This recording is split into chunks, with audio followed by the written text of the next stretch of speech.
Dia sudah, brand owner ini sudah bayar sebenarnya, brand owner skincare ini sudah bayar untuk beli skincare ini, untuk membuat skincare ini dalam kandungan yang begitu baik.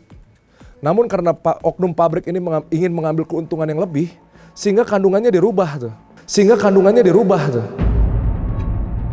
Saya sangat mendukung apa yang dilakukan oleh dokter-dokter senior ini, Dr. Richard Lee, dokter detektif, dan Dr. Oki, karena tujuannya mulia untuk mengedukasi dan mencerdaskan masyarakat gitu.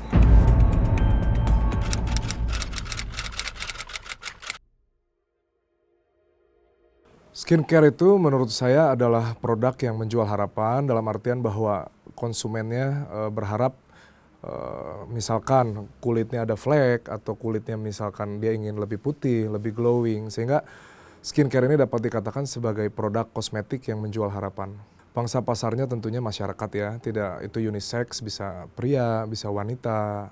Ya kalau menurut hemat saya bahwa saat ini adanya doktif ataupun adanya dokter-dokter lain hadirnya di masyarakat itu tentunya sangat baik ya. Tentunya mengedukatif, artinya supaya masyarakat saat ini lebih terbuka wawasannya terhadap untuk memilih skincare.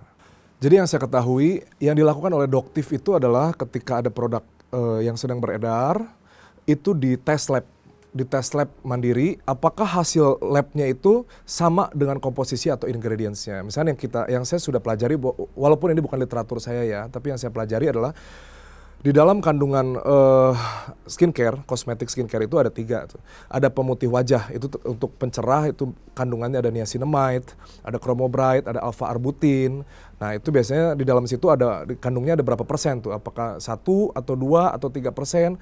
Selanjutnya ada untuk anti alerginya, untuk penenangnya, itu yang saya ketahui. Nah saat ini yang menjadi masalah adalah apa yang disampaikan di ingredients atau di komposisinya ini ternyata tidak sesuai dengan hasil labnya. Nah, perlu kita ketahui ada salah satu kandungan yang berbahaya untuk wajah, itu namanya hydroquinone. Jadi hydroquinone ini adalah salah satu, let's say chemical atau dapat dikatakan yang sangat berbahaya gitu untuk wajah. Memang itu memutihkan, namun itu menjadi berbahaya ketika dikonsumsi atau digunakan ke wajah. Yang kita tahu bahwa kulit wajah itu kan sangat tipis gitu kan. Nah, yang dilakukan oleh doktif adalah mereview apakah benar terhadap salah satu produk ini ingredientsnya itu sesuai atau tidak. Makanya kalau kita sering dengar di masyarakat atau yang disampaikan oleh doktif itu overclaim. Apa yang ada di ingredients atau di komposisi pada sebuah skincare itu tidak sesuai dengan hasil labnya gitu. Mungkin itu. Selama apa yang disampaikan oleh doktif itu berdasarkan daripada hasil lab, itu faktanya, itu adalah hal yang sangat positif tentunya. Artinya kan masyarakat saat ini jadi tahu gitu bahwa kandungan ini berbahaya dan jangan digunakan gitu. Ya saya rasa kepada brand-brand owner skincare ya tentunya untuk menjadi bebenah gitu. Dengan hadirnya doktif ini tentunya lebih mencerdaskan masyarakat gitu bahwa ada kandungan di dalam skincare ini yang sangat membahayakan bagi masyarakat atau penggunanya atau usernya. Ya contohnya yang tadi yang saya bilang bahwa hydroquinone.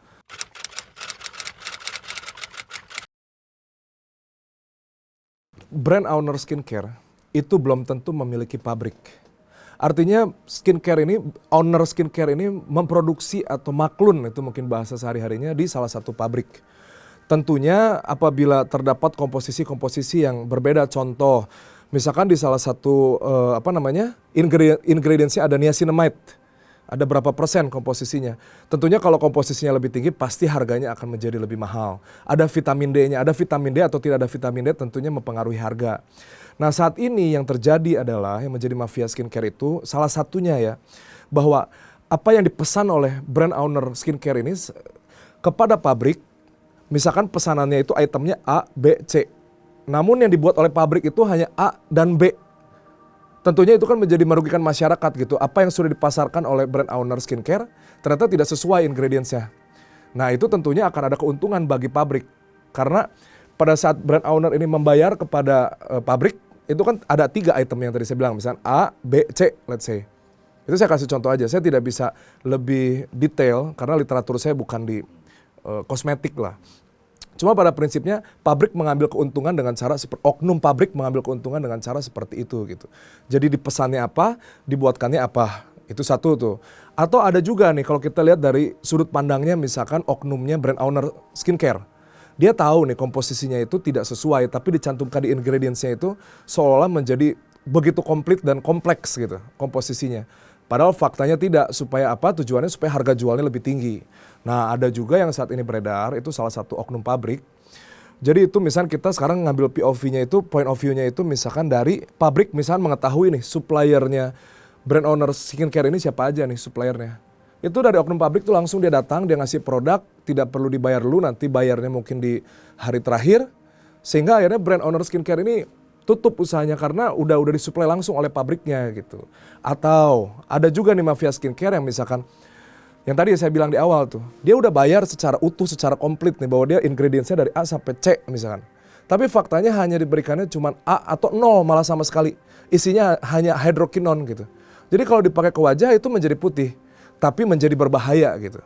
Selanjutnya tidak menutup kemungkinan nih, ada juga misalkan hasil dari pabrik itu produknya itu sesuai ingredientsnya dengan apa yang dipesan oleh brand owner. Ketika diedarkan, ada pihak dari oknum-oknum kompetitor yang tidak bertanggung jawab itu dibeli, isinya ditukar lalu dites lab. Dengan tujuan supaya untuk menjatuhkan produk tersebut gitu. Itu ada tuh yang semacam itu tuh. Jadi banyak lah faktornya, cuman mungkin itu yang salah satu dari yang saya dapat sampaikan gitu.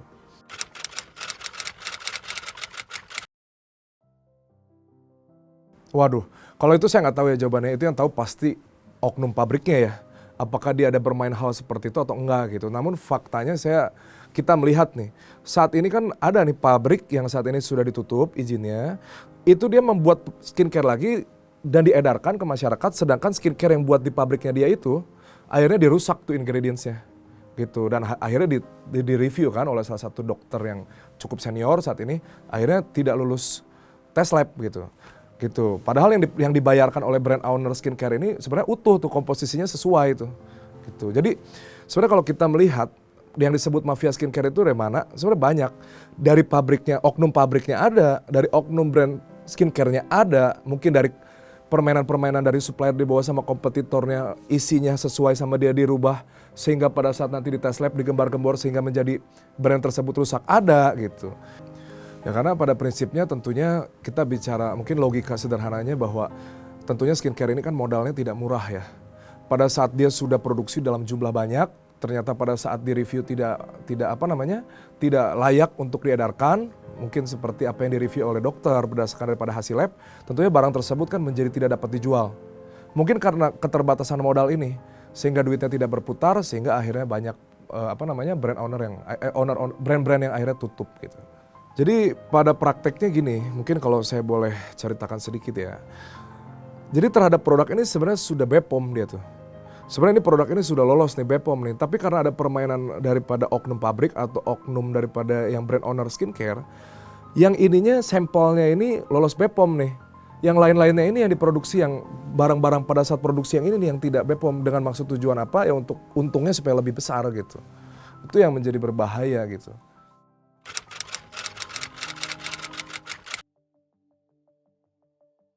Yang menjadi masalah nanti bukan brand skincare-nya nih, kadang-kadang pabriknya nih kayak waktu kemarin nih yang H itu kan, itu yang menjadi masalah tuh pada akhirnya.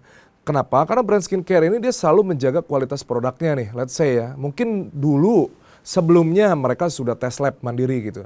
Ternyata pada saat nanti dikirim dari pabrik ini kan tidak mungkin dites satu persatu kan. Bagaimana kalau seandainya bisnisnya dalam 1 bulan itu mereka jual 250.000 pieces, kan tidak mungkin dites satu persatu gitu. Berapa nanti jadi harga jualnya kan melambung sangat tinggi kan. Nah biasanya terhadap hal-hal kayak gini, yang menjadi masalah adalah pabriknya nih. Yang tadi saya bilang bahwa dia sudah, brand owner ini sudah bayar sebenarnya, brand owner skincare ini sudah bayar untuk beli skincare ini, untuk membuat skincare ini dalam kandungan yang begitu baik. Namun karena oknum pabrik ini ingin mengambil keuntungan yang lebih, sehingga kandungannya dirubah tuh. Jadi kalau ditanya apakah sebenarnya beli dari brand skincare owner yang begitu besar juga menjanjikan atau enggak, sebenarnya relatif tuh. Saat ini menjadi simpang siur, menjadi sulit. Kenapa? Takutnya brand skincare-nya bagus, pabriknya nih yang bermasalah gitu. Mungkin itu tuh. Karena pada prinsipnya kan gini, yang di tes lab itu kan tidak mungkin semua sampel. Saya takutnya gini, waktu di tes sampelnya itu hasilnya sesuai itu. Tidak overclaim, itu pas klaimnya sama gitu. Disebutnya apa? Dia identik lah, let's say, misalnya seperti itu. Namun produksi-produksi yang lainnya ini nih yang ternyata tidak sesuai gitu. Nah itu yang dikhawatirkan tuh. Kan sekarang jadi pertanyaannya adalah bagaimana caranya memastikan agar seluruh produk ini tidak overclaim. Itu jadi susah tuh. Jawabannya harus di tes lab kan, gitu. Karena takutnya brand skincare-nya sudah tepat, udah tujuannya baik, bayaran sudah oke ke pabrik, pabriknya nih, oknum pabriknya nih yang memproduksinya tidak benar gitu dengan maksud untuk mengambil untung tadi.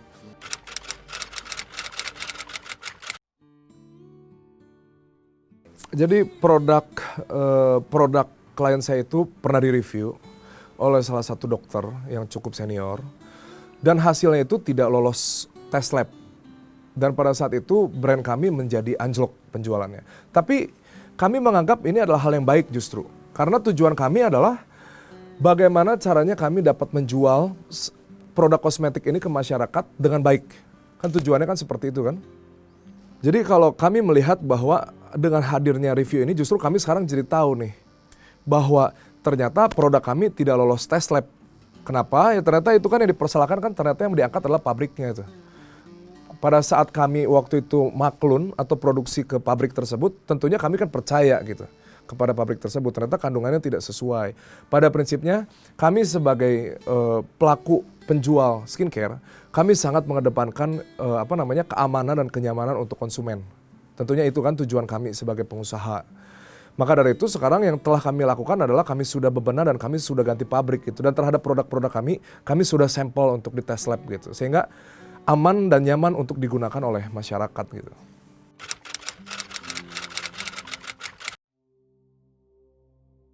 Ya tentu kekecewaan pasti ada, tapi bukan kepada dokter yang mereview ya.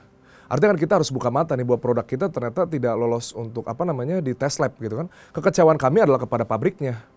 Bahwa kami sudah percaya kepada pabrik tersebut, kami sudah membayar dengan semua komposisi yang kami harapkan, namun nyatanya tidak gitu.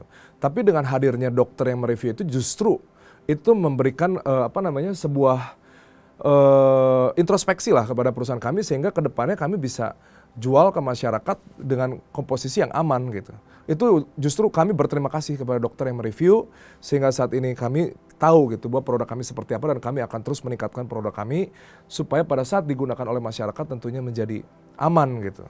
Gini, saya pernah melihat itu di salah Doktif ya, saya sebutkan Doktif. Doktif itu menurut saya adalah dokter yang sangat fair.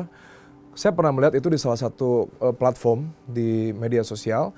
Itu Doktif tuh mereview salah satu produk dan saat itu produknya katanya lolos. Dan setelah itu ada video selanjutnya dokter yang memiliki produk tersebut, brand ownernya sampai nangis tuh, terharu bahwa produknya ternyata lolos gitu. Jadi saya rasa apa yang dilakukan Doktif adalah sangat bermanfaat dan sangat mengedukasi untuk masyarakat gitu.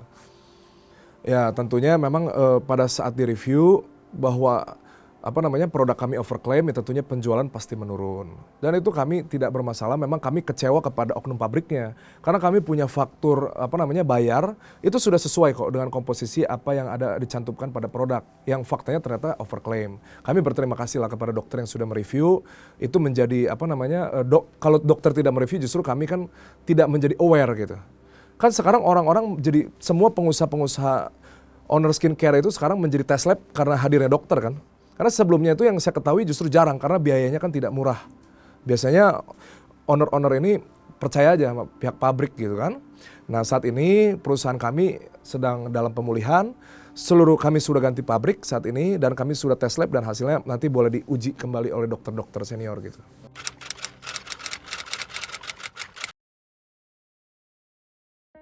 Itu kan sebenarnya bukan hanya Ibu Mira ya. Banyak produk skincare lain yang seperti itu juga kan. Ya tapi kan faktanya ternyata kan memang tidak lolos hasil lab kan. Ya jadi kalau menurut hemat saya, ya langkah baiknya kita sebagai brand ownernya skincare ya kita harus bebenah gitu. Karena tujuan kita kan bukan hanya semata mengambil keuntungan kan. Tujuan kita adalah kita harus memberikan rasa aman juga nih kepada masyarakat. Jangan sampai nanti dengan harapan bahwa wajahnya akan lebih membaik atau lebih glowing atau harapan-harapan tertentu ternyata menjadi rusak gitu kan. Gitu. Jadi menurut saya yang harus dilakukan oleh brand owner adalah ya mungkin untuk introspeksi gitu terhadap pabriknya, mungkin harus ganti pabrik gitu ya, mungkin let's say itulah.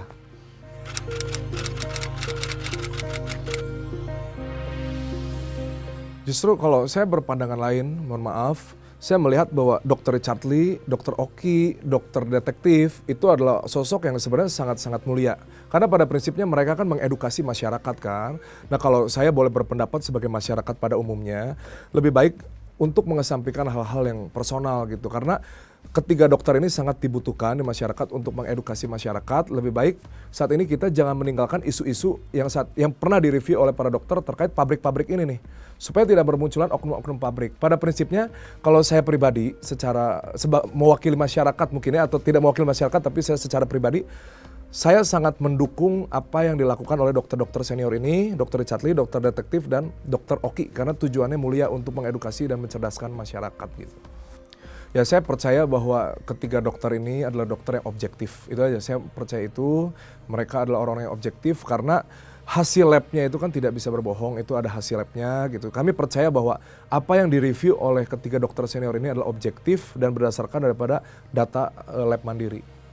Ya mungkin kalau saat ini pasti jadi memilih ya. Tentunya masyarakat saat ini kan udah lebih mengetahui. Karena kan tidak seluruh masyarakat ini memiliki bidang literaturnya di kosmetik kan. Namun dengan kehadirannya 3 dokter senior ini, justru saat ini masyarakat dicerdaskan kan. Ya artinya pasti masyarakat Indonesia, saya percaya bahwa masyarakat Indonesia pasti akan lebih memilih. Tapi kalau ditanya pangsa pasarnya, tentunya kalau kita lihat harga skincare juga tidak murah kan. Tapi penjualannya tetap tinggi kan. Ya artinya mungkin itu kita dapat menyimpulkan sendirilah.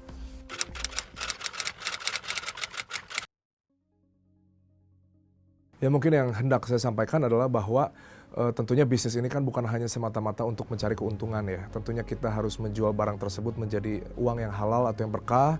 Artinya kita harus menjaga bagaimana keamanan dan kenyamanan konsumen tuh yang menggunakan produk kita kan. Itu mungkin kepada brand owner maupun kepada pabrik. Oke, kalau mungkin untuk masyarakat, menurut hemat saya ya kita harus mendukung kehadiran 3 dokter senior ini. Bahwa kehadiran 3 dokter ini tidak dapat dipungkiri bahwa tentunya kita saat ini menjadi cerdas dan kita mendapatkan ilmu gitu, bahwa ternyata bagaimana kita harus memilih skincare, produk apa yang harus kita pilih yang aman untuk digunakan oleh kita, mungkin itu. Kita harus lebih selektif lah. Nah selanjutnya kita harus dukung keberadaan ketiga dokter ini dan kita harus berikan support gitu, mungkin itu.